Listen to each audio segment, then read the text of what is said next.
आज हम ब्रह्मांड के बारे में इतना जानते हैं कि इसमें असंख्य गैलेक्सीज हैं, जिनमें हर एक गैलेक्सी में इतने स्टार्स मौजूद हैं जितने पृथ्वी पर रेत के कण भी नहीं। आज हम जानते हैं कि हमारा ब्रह्मांड 13.7 बिलियन साल पुराना है, जो कि 93 बिलियन लाइट ईयर्स में फैला हुआ है।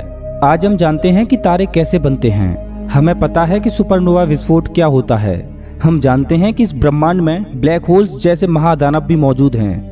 लेकिन क्या आप जानते हो कि आज हमें ब्रह्मांड के बारे में जो पता है उसके पीछे किसका हाथ है? ऐसा क्या हुआ कि हमने पिछले 30 सालों में ब्रह्मांड के इतने रहस्यों से पर्दा उठाए जिनकी कभी किसी ने कल्पना भी नहीं की होगी। तो चलिए जानते हैं उस खास कड़ी को जो अगर हमसे ना जुड़ी होती तो हम इस यूनिवर्स के बारे में कुछ भी नहीं जान पाते। 20वीं सदी का शुरुआती दौर विज्ञान के नजरिए से बहुत ही खास रहा है। इसी दौर में अल्बर्ट आइंस्टाइन ने थ्योरी ऑफ रिलेटिविटी को दिया। इसी दौर में विज्ञान के कई नियमों को पारित किया गया। इस दौर में साइंस तो डेवलप हो ही रही थी, लेकिन यूनिवर्स के बारे में हमें ज्यादा कुछ जानकारी नहीं थी। ये वो दौर था जब हम केवल यही जानते थे कि हमारी गैलेक्सी ही संपूर्ण ब्रह्मांड है और हमारी गैलेक्सी के बाहर ब्रह्मांड है ही नहीं। यहाँ तक कि महान वैज्ञानिक अल्बर्ट आइंस्टाइन का भी यही मानना था कि हमारा ब्रह्मांड हमेशा एक जैसा ही रहता है और इसमें कोई बदलाव नहीं आते। उस दौर में एक खगोल शास्त्री थे जिनको यूनिवर्स के रहस्यों को जानने में काफी रुचि थी और उनका नाम था एडविन हबल। एडविन हबल भी मिल्की वे गैलेक्सी को ही संपूर्ण यूनिवर्स मानते थे। अक्टूबर 1923 में एडविन हबल एक तारे को ऑब्जर्व कर रहे थे जो बेहद चमकीला नजर आ रहा था, जिसको उन्होंने एंड्रोमेडा नेबुला नाम दिया। लगातार उस चमकीले नेबुला को ऑब्जर्व करने के बाद एडविन हबल ने कुछ नोटिस किया। वो ये कि वो नेबुला बहुत बहुत दूर मौजूद है, इतना दूर कि वो हमारी गैलेक्सी से भी बाहर है। जब उन्होंने दूर मौजूद उस ऑब्जेक्ट को ऑब्जर्व किया तो उन्हें पता चला कि अनजाने में उन्होंने बहुत बड़ी खोज कर दी है। उन्होंने जो ढूंढा है वो कोई नेबुला नहीं बल्कि एक विशाल गैलेक्सी है। एडविन हबल आसमान को ऐसे ही छानते रहे और उन्होंने और भी गैलेक्सीज खोज निकाली, जिसमें एडविन हबल ने नोटिस किया कि ज्यादातर गैलेक्सीज हमसे दूर भाग रही हैं। सबसे पहले एडविन हबल ने बताया कि ब्रह्मांड फैल रहा है। उनकी इस खोज ने अंतरिक्ष विज्ञान में तहलका मचा दिया और अब लोगों की सोच बदल चुकी थी। हमारा यूनिवर्स केवल मिल्की वे जितना बड़ा नहीं बल्कि यूनिवर्स तो बहुत विशाल है। एडविन हबल की इस खोज के बाद अब नए तरह के सवाल सामने आने लगे। वो ये कि यूनिवर्स कितना बड़ा है, ब्रह्मांड फैल क्यों रहा है और सबसे बड़ा सवाल, ब्रह्मांड कितना पुराना है। लेकिन ये वो दौर था जब सवाल तो बहुत थे लेकिन हमारे पास वो तकनीक नहीं थी कि हम इन सवालों के जवाब ढूंढ पाते। बाद में पृथ्वी पर जगह जगह बड़ी बड़ी ऑब्जर्वेटरीज बनाई गईं जो आसमान पर नजर गड़ाई हुई थीं, लेकिन फिर भी वैज्ञानिक उठने वाले सवालों के जवाब नहीं ढूंढ पा रहे थे। और उसका एक बहुत बड़ा कारण था, वो ये कि वैज्ञानिकों ने बड़ी बड़ी ऑब्जर्वेटरीज तो बना ली लेकिन पृथ्वी के वायुमंडल ने उन्हें हरा दिया। वो अपने टेलीस्कोप से यूनिवर्स की जितनी भी तस्वीर लेते वो सब धुंधली होती। कारण था पृथ्वी का एटमॉस्फेयर। जिस तरह से पानी में से बाहर देखने पर धुंधला नजर आता है, उसी तरह स्पेस की तस्वीरें भी धुंधली थीं। अब अगर खगोल शास्त्रियों को ब्रह्मांड के रहस्यों को समझना है तो उनके पास सिर्फ एक ही विकल्प था, वो ये कि पृथ्वी के वायुमंडल के ऊपर जाकर यूनिवर्स की तस्वीरें ली जाएं। लेकिन सबसे बड़ी चुनौती ये थी कि ये वो दौर था जब स्पेस में रॉकेट ही जैसे तैसे पहुंच पाती थीं। तो फिर एक विशाल टेलीस्कोप को पृथ्वी के वायुमंडल के बाहर कैसे लगाया जाए? समय गुजरता रहा लेकिन सवाल अभी भी अनसुलझे ही थे और आखिरकार 1973 में एक नए प्रोजेक्ट को अनाउंस किया गया। शुरुआत हुई एक ऐसा विशाल टेलीस्कोप बनाने की जिसको पृथ्वी के वायुमंडल के बाहर उसके लो ऑर्बिट में पहुंचाना था। इससे पहले एडविन हबल अंतरिक्ष विज्ञान में बहुत ज्यादा योगदान दे चुके थे, जिसकी वजह से स्पेस में जाने वाले उस टेलीस्कोप का नाम उन्हीं के नाम पर दिया गया, जिसका नाम था हबल स्पेस टेलीस्कोप। हबल की सबसे बड़ी ताकत उसका मिरर था, जिसको 8 फीट चौड़ा बनाया गया। ये इस काबिल था कि ब्रह्मांड की बेहद सेंसिटिव लाइट को भी डिटेक्ट कर पाए। लगभग 30 साल लग गए इस टेलीस्कोप को बनाने में।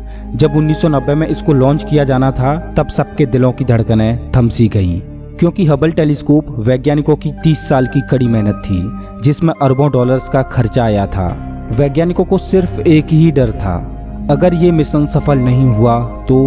आखिरकार 1990 में इस मिशन को लॉन्च किया गया। हबल टेलीस्कोप को पृथ्वी के लो ऑर्बिट में स्थापित किया गया। अब सबको इंतजार था हबल द्वारा ली जाने वाली पहली तस्वीर का, जो ब्रह्मांड के रहस्यों को उजागर करने वाली थी। लेकिन ये क्या, जब हबल ने पहली तस्वीर ली तो सब निराश हो गए, क्योंकि वो तस्वीर बहुत ही धुंधली थी। खगोल शास्त्रियों को लगा कि हो सकता है कि हबल का फोकस ठीक तरह से सेट नहीं होगा। जब उसको दोबारा रीसेट किया गया तब भी नतीजा वही था। मतलब साफ था कि वैज्ञानिकों से कुछ ऐसी गलती हो गई जिस वजह से हबल टेलीस्कोप ठीक तरह से काम नहीं कर पा रहा था। कुछ हफ्तों की खोजबीन करने के बाद पता चला कि मिरर में आई किसी कमी की वजह से तस्वीरें साफ नहीं आ रही थीं। लेकिन अब सबसे बड़ी चुनौती ये थी कि अंतरिक्ष में घूम रहे हबल स्पेस टेलीस्कोप में आई कमी को कैसे सुधारा जाए। किसी न किसी को हबल स्पेस टेलीस्कोप के पास जाना होगा और उसको रिपेयर करना होगा। लेकिन ये काम जोखिम से भरा था, क्योंकि खुले अंतरिक्ष में किसी इंसान का जाना अपनी जान जोखिम में डालना था। इस फेलियर के बाद हबल टेलीस्कोप पृथ्वी के चारों ओर घूमता हुआ डब्बा साबित होने लगा, जो कि 30 सालों की मेहनत और अरबों डॉलर के खर्चे के बाद बना था।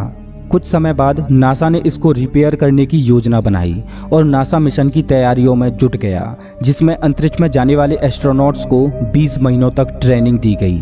और आखिरकार अंतरिक्ष यात्री अपनी जान हथेली पर रखकर एक ऐसे मिशन पर निकल गए जिसमें कुछ भी हो सकता था, और ऐसा पहले कभी नहीं किया गया था।